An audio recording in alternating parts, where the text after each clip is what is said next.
cinta Rasulullah, maka laksanakan apa yang sudah dicontohkan oleh Rasulullah.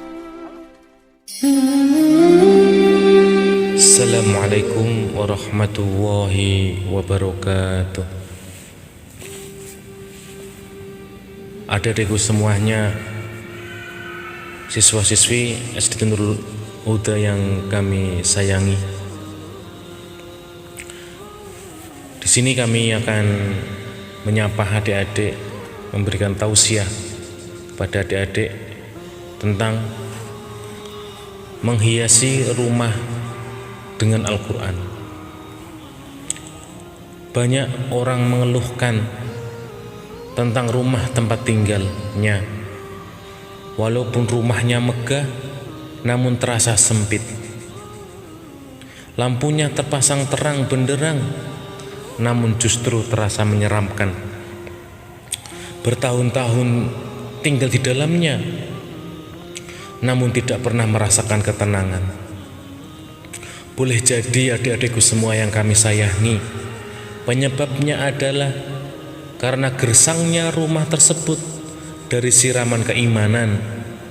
Penghuninya hidup namun seperti orang mati. Tidak ada amal soleh yang dikerjakan di rumah tersebut, baik lantunan, zikir maupun tilawatul Quran. Suasana rumahnya senyap layaknya kuburan.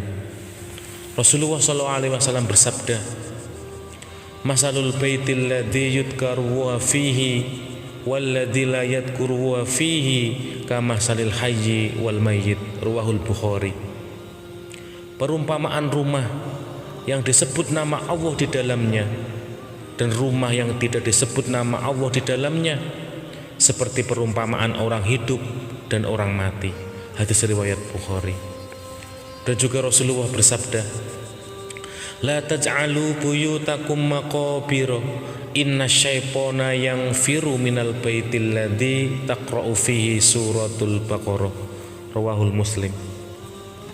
Yang artinya, janganlah kalian jadikan rumah kalian seperti kuburan, karena sesungguhnya syaitan akan lari dari rumah yang dibacakan surat Al-Baqarah. Hadis riwayat Muslim.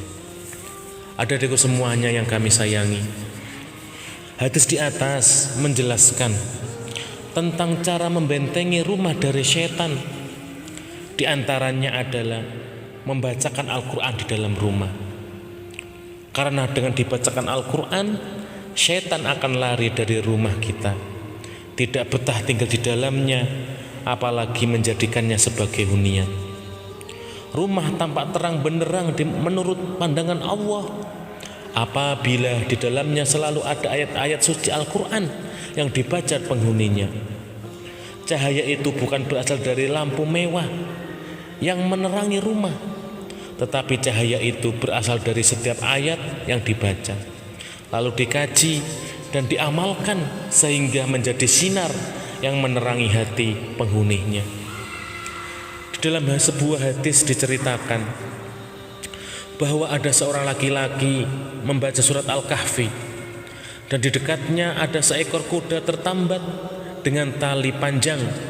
Sekonyong-konyong datang awan menyelubungi tempat orang itu, sehingga kuda tersebut berputar-putar di tambatannya lalu lari. Ketika hari telah pagi, orang itu mendatangi Nabi Muhammad SAW lalu menceritakannya pada beliau peristiwa yang dialaminya itu. Rasulullah SAW bersabda, "Itulah sakinah, itulah para malaikat turun membawa ketenangan dan rahmat bagi pembaca Al-Quran." Hadis riwayat Bukhari. Adik-adikku semuanya yang kami sayangi, yang kami cintai dan yang kami banggakan, rumah yang ternaungi barokah adalah rumah yang tidak pernah lepas dari siraman ruhani yang bersumber dari wahyu ilahi, yaitu Al-Quran, dan sunnah Nabi, yaitu hadis. Salah satu tandanya adalah kedatangan malaikat rahmat ke rumah kita. Walaupun malaikat tersebut tidak bisa diindra secara langsung, namun suasana yang dirasakan bisa menyerap di relung hati penghuninya. Kedatangan malaikat rahmat bukan tanpa alasan dan juga bukan karena kebetulan. Yang jelas, siapapun orangnya pasti akan bahagia bila kedatangan tamu terhormat.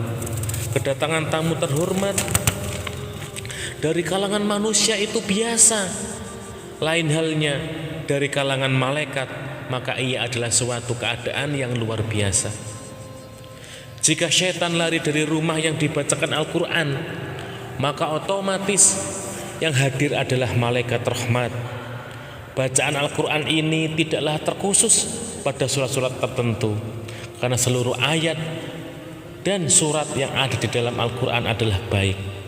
Sehingga sahabat Abu Hurairah berani berkata, sesungguhnya rumah akan terasa lenggang bagi penghuninya, dan didatangi malaikat serta dijauhi setan syaitan manakala di dalamnya dibacakan Al-Quran. Adik-adikku semua yang kami sayangi, jika kita lihat realita hari ini, yang terjadi sebagian kalangan masyarakat justru sebaliknya. Mereka menjadikan kuburan sebagai rumah. Mereka rajin membaca Al-Quran saat ziarah ke kuburan, namun malas membacanya saat berada di rumah.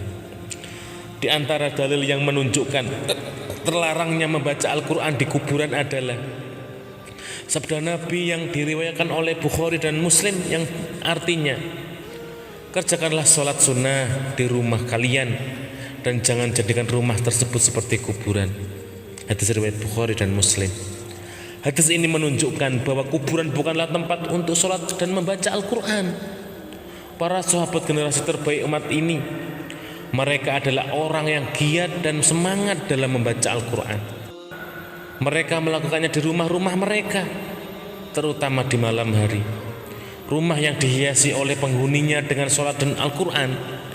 Saat kita masuk ke dalamnya, terasa teduh, terasa sejuk, terasa betah, dan terasa menyenangkan.